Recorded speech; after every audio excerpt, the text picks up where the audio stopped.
सत्सङ्गत्वे निस्सङ्गत्वं निस्सङ्गत्वे निर्मोहत्वं निर्मोहत्वे निश्चलतत्वं निश्चलतत्वे जीवन्मुक्तिः पुनरपि जननं पुनरपि मरणं पुनरपि जननी जठरे शयनम् इह संसारे बहुदुस्तारे कृपया पारे पाहि मुरा शरीरं त्वं सम्भोः सजलीरभक्षोर्वयुधं तवात्मानं मन्ये भगवतिनवात्मानमनघम् अयमुभयदाकारणतया सम्बन्धो वां समरस பரானந்தபரையோः 34வது ஸ்லோகம். பகவத்பாத லோகத்தில் இருக்கிற சமஸ்த பிராணிகளையும் உதாரணம் பண்ணணும் என்பதற்காக பிரஸ்தானத்திரைங்களுக்கு பாஷ்யம் பண்ணினார். உபனிஷத்துகள், சூத்திர பாஷ்யம், சூத்திரங்கள், பகவத்கீதை இவருக்கு வியாக்கியானம் பண்ணினார். பிறகு ஜனங்களுக்கு வேதாந்தத்துல ஒரு பிரவேசம் வரணும், அதற்கு சித்த சுத்தி வரணும். சித்த சுத்தி வேணுமையானால் மனசுல பக்தி வளரணும். அதற்கு மேல வாழ்க்கையில் இருக்கக்கூடியதான இன்னங்கள் குறையும். வாழ்க்கையில அன்னைக்கு இன்னங்கள் தான் இவன் இங்கிருந்து வேதாந்தத்தை வகிக்கிறது. இவன் எல்லாம் கொஞ்சம் குறையணுமையானால் அவனுடைய மனசுல இருக்கக்கூடியதான பாவங்கள் குறையணும். அதோட இல்லாமல் அவனுக்கு அசங்கமாக இருக்கக்கூடியதான நிலை வரணும். அது வருவதற்காகத்தான் மிக உயர்ந்ததான ஒரு ஆத்ம தத்துவத்தை பக்தி வழியாக சொல்லணும் என்கிற அபிப்பிராயத்துல இந்த அப்பாவுடைய ஒரு திடீர்மான ஒரு சரித்திரத்தை, பக்தி பரவசமாக இருக்கக்கூடியதான ஒரு சுரூபத்தை நமக்கு அழகா எடுத்து காட்டினார். அதுதான் சௌந்தரிய அழகி. அப்பாவுடைய சௌந்தரியங்கள், அந்த சௌந்தரியத்தினுடைய அலைகள். இது அழகுன்னு நம்ம சொல்லவே இது என்னதுன்னு யாருக்கும் தெரியல. சௌந்தரியம்னா அழகுன்னு நம்ம நினைக்கிறோம். இந்த அழகுன்னு என்னது?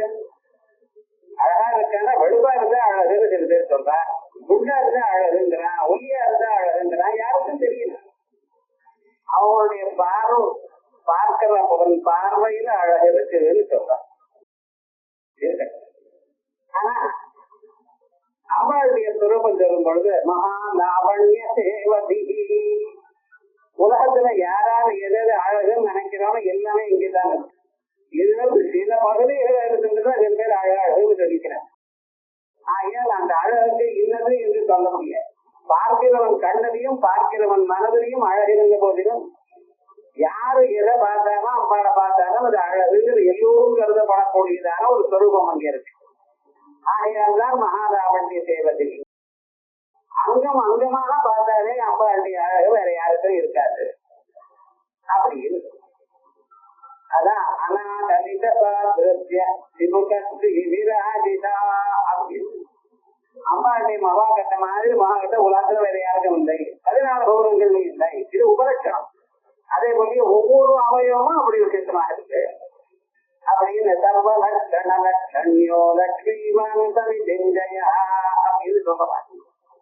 எல்லா லட்சணமும் பொருள் இருக்கக்கூடியதான இடம். அப்படிப்பட்டதான ஒரு ஆனந்தமான ஒரு சுரூபத்தை நாம் கருதுவோமையானால், நினைப்போமையானால் நம்ம வாழ்க்கையும் ஆனந்தமாக இருக்கும். யத்பாவம் தத்பவதி. எதை தாங்கள் நினைக்கிறீரோ அது மாதிரியே ஆகும். ஆகையால் நம்ம எப்படியும் மிக உயர்ந்ததான மிக அழகான ஆனந்தமான ஒரு சுரூபத்தை நம்ம அப்பொழுது இவன் வாழ்க்கையில் இருக்கக்கூடியதான துன்பங்கள் அகன்று அந்த ஆனந்த சுரூபம் இவனுக்கு தோணாது. அது பக்தி வழியாக கொடுக்கணும். இந்த பஜனம் பக்தி இருக்க பார்த்தா இது 4 விதமா இருக்கு. ஆர்த்தோ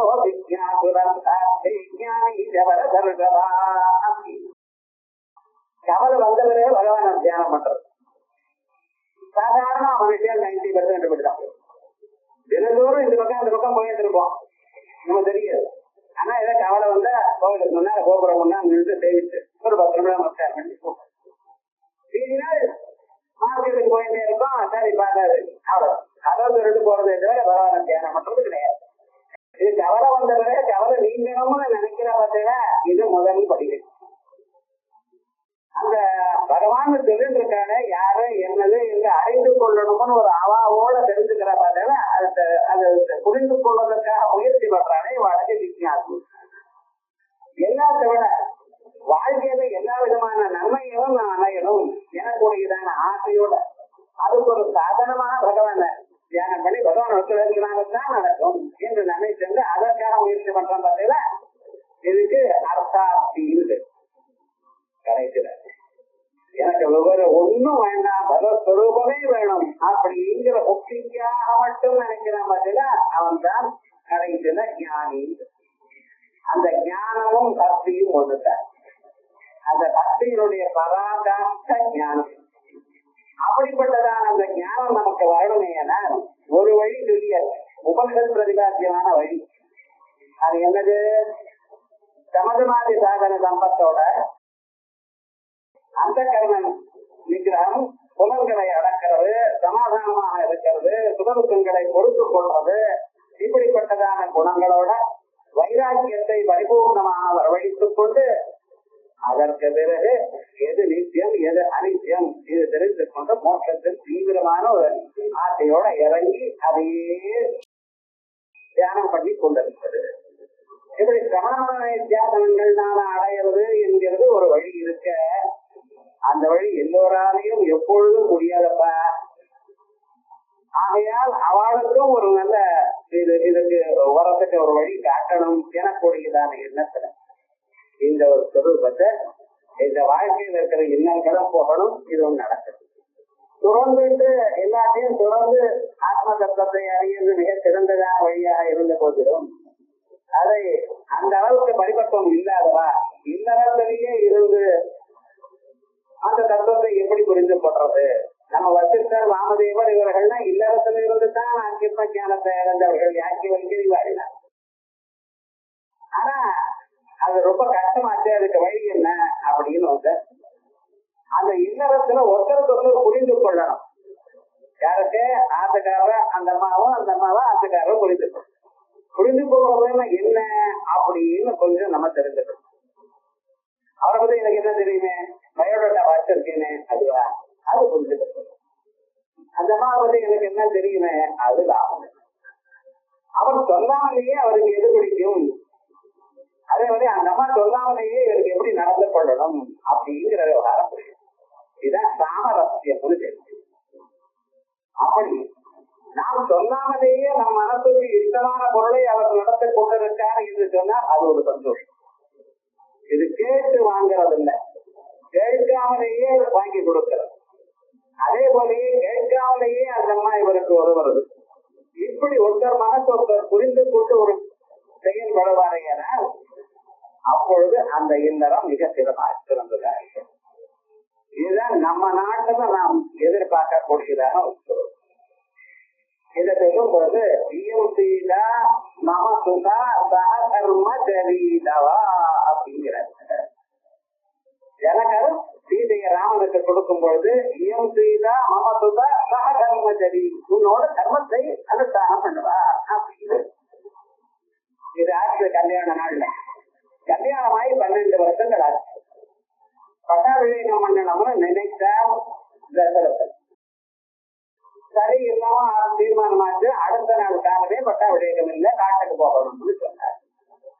கௌசல்யா மாதா என்ன சொல்ற, காட்டுக்கு போகணும்னு சீதாதேவியை கூப்பிட்டு, என் பையன் ராஜ்யம் இல்லைன்னு நினைக்காதேம்மா, காட்டுல இருக்கிறவர்னு நினைக்காத, அவரும் தெய்வமா நினைக்கணும் அப்படின்னு சொல்ற. அப்ப சீதாதேவி சொல்ற, ஜனகேன உத்தரேதர்ம அப்படின்னு எங்க அப்பா சொல்லி கொடுத்தார், சகதர்மச்சாரணியா இருக்கணும், தர்மத்தை எப்பொழுதும் பரிபாலனம் பண்ணணும் அப்படின்னு. என்னத்து ஒரு 12 வருஷம் அவர் மறுபடியும் வாங்கிக்கு அதே சொல்றார். அதுக்கப்புறம் காட்டுல 12 வருஷம் இருந்த பிறகு அனுசூய மாதா சீதாதேவி இதனுடைய பழைய சரித்திரம் சொல்லும் பொழுது அனுசூய மாதா எப்படி ஆட்டுக்காருக்கு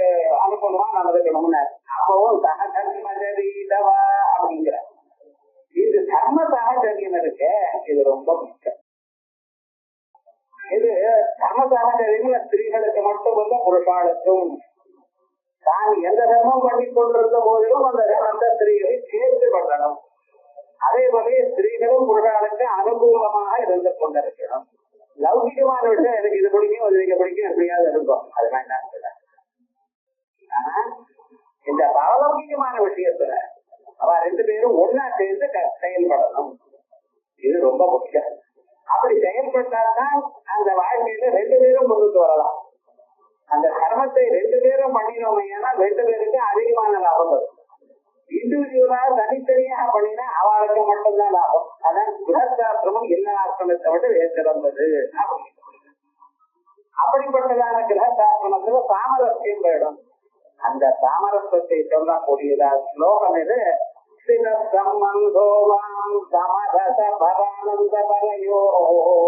இப்படிப்பட்டதாக சமரச பரானந்தம், ரெண்டு பேரும் சமரசமாக இருந்து பரமான ஒரு ஆனந்தத்தை அடையக்கூடியதான ஒரு ஸ்வரூபம் இதுதானம்மா. எது சரீரம் சம்போ சதி நிரவட்சோருஹயுகம் தவாத்மானம் மன்யே பகவதி நவாத்மானமனகம். அம்மா பரமேஸ்வரனுடைய சரீரத்தை எடுத்து கொண்ட மாதிரி தெரிகிறது. ஆனந்த பைரவ ஸ்வரூபமாக இருக்கா போல இருக்கு. ஏன் சூரியன் என்ன சந்திரன் என்ன?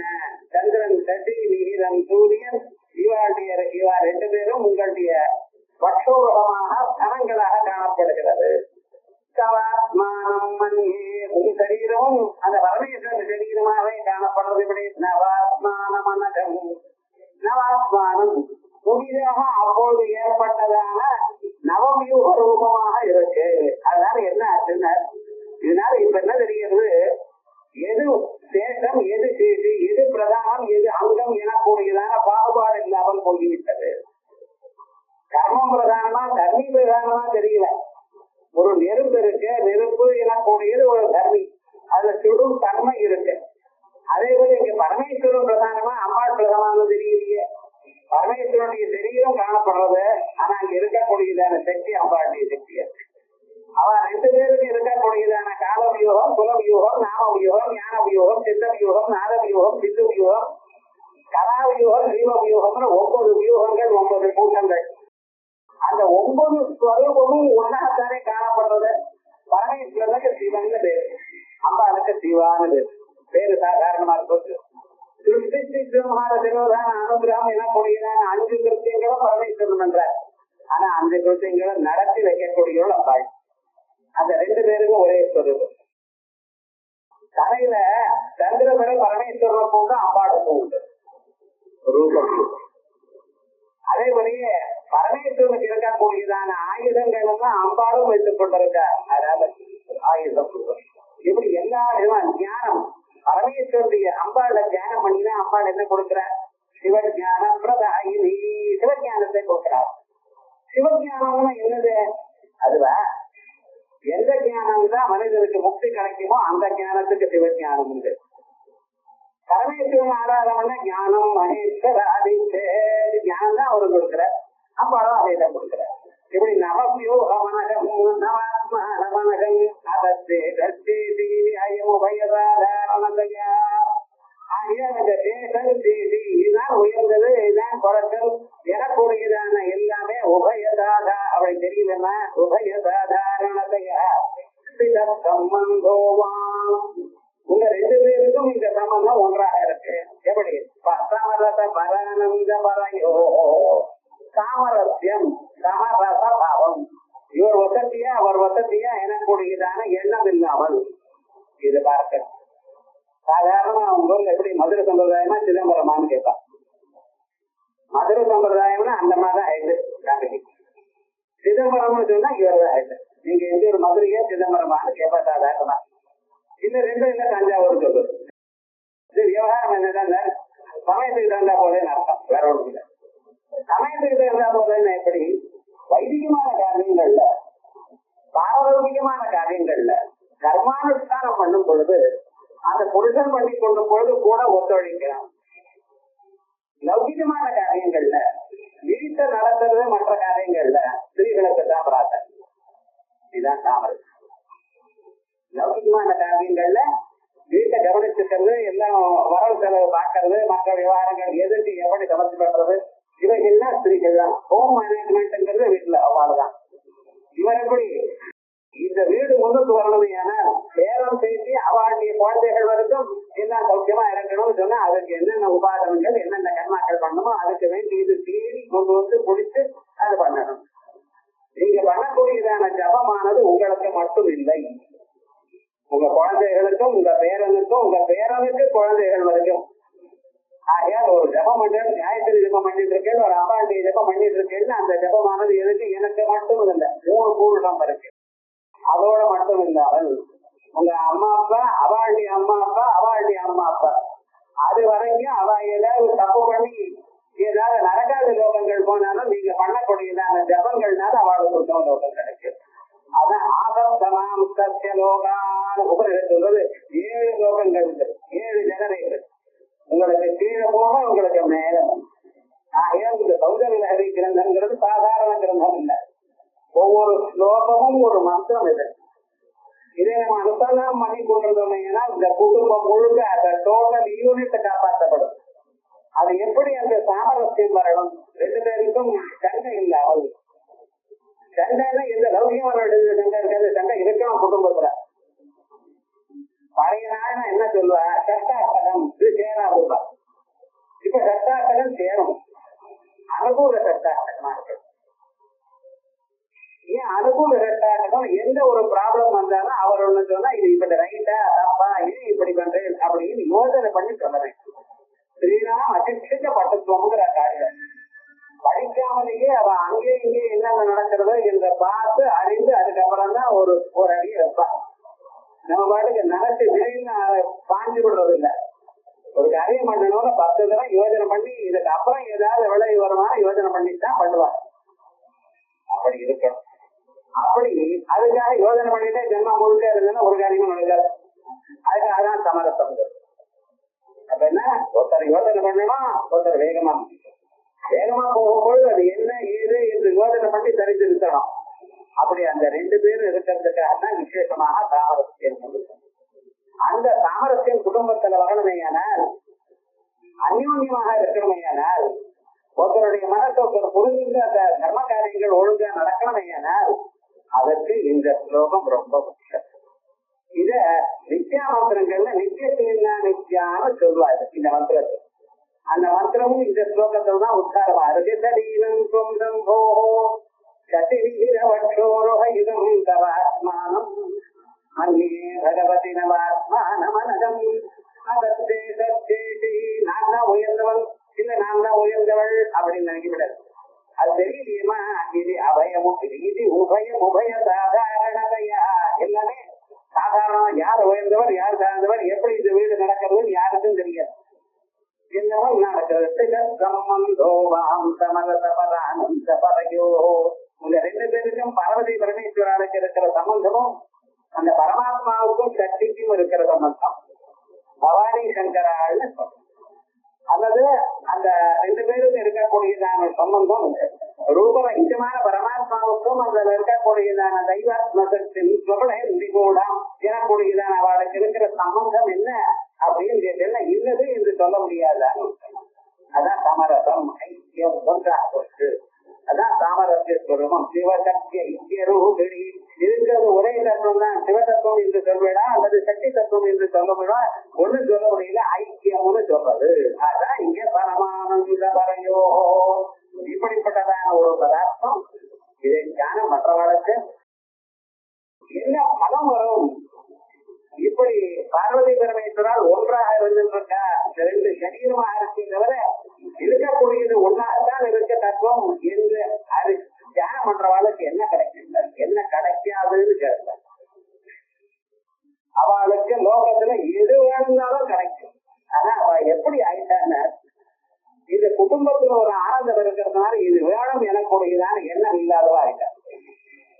சாதாரணமாக இது வேணும் எனக்கூடியதான ஆசை எப்படி வரும்? தன்னிடத்துல ஏதோ வீக்னஸ் இருக்காது. என்னிடத்துல காசு இல்லைன்னா காசுக்கு மேல ஆசை வரும். என்னிடத்துல மற்ற பதார்த்தங்கள் இல்லைன்னா இன்னொரு பதார்த்தம் வேணும் எனக்கூடியதான ஆசை வரும். ஆனா எப்பொழுதுமே எனக்கு ஒரு சந்தோஷம், ஆனந்தம், நிறைவு இருக்கணும் என இன்னொன்னு வேணும் என்று எதிர்பார்ப்போமா? இல்லை. அந்த நிலைக்கு அம்பாள் கொண்டுள்ளோம். அந்த சாமரஸ்ய நிலைக்கு என்ன பலம் அப்படின்னு கேட்டேன்னா, உங்களுக்கு இன்னது என்னது இது சொல்ல முடியாது. அந்த அளவுக்கு எல்லா விதமான ஐஸ்வர்யங்கள் எது உங்களுக்கு எப்ப வேணுமோ அந்த ஐஸ்வர்யம் அப்ப வரும். அதோட இல்ல மனசுல ஒரு நிறைவு வரும். இது போரும் ஏறக்கூடியதான எண்ணம் வந்துருக்கு. அது போருங்கிற எண்ணம் வந்தப்பறம் எது வந்தாலும் ஒரு ஆனந்தம் தான். அதுக்கு முன்னாடி போற இல்லாத சமயத்துல நமக்கு 150 ரூபாய் இன்னைக்கு செலவு இருக்குன்னா 100 ரூபாய் வந்தா இந்த மனசு கஷ்டப்படுறது. 100 ரூபாய் வந்ததே ஒரு சந்தோஷம். 150 ரூபாய் செலவு இருக்கே சார், நான் என்ன பண்றது, 100 ரூபாய் இருக்கேனேங்கிறது. அப்படி இல்லாம செலவே இல்லைன்னா ஒரு 10 ரூபாய் வந்து நான் வரைக்கும் லாபம். செலவே இல்லைன்னு வச்சுக்குவோம், அன்னைக்கு எது வந்தாலும் ஒரு சந்தோஷம் தான். அப்படி உங்களுக்கு என்ன வேணுமோ அத்தனையும் கிடைக்குமா? அதான் வாஞ்சிதாதவே அதிக பலப்பிரதாத்ரி. முன்னாலேயே ஸ்லோகத்துல சொன்னோம், வாஞ்சா சமதிகம் அப்படின்னு சொன்னோம் பார்த்தீங்க. அப்படிப்பட்டதான ஒரு ஸ்வரூபம் இந்த ஐக்கிய ரூபத்தினால ஏற்படுறது.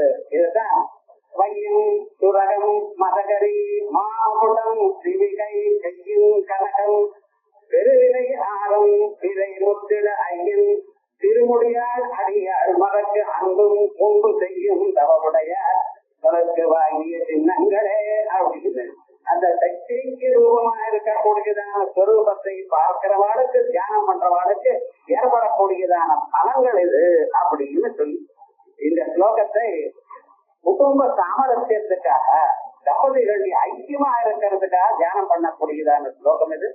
இதுக்கு சாதாரணமாக சேல நைவேத்தியம் பண்ணினா போதும் அப்படின்னு விசேஷமா இருக்குது. அதுக்கு வரும்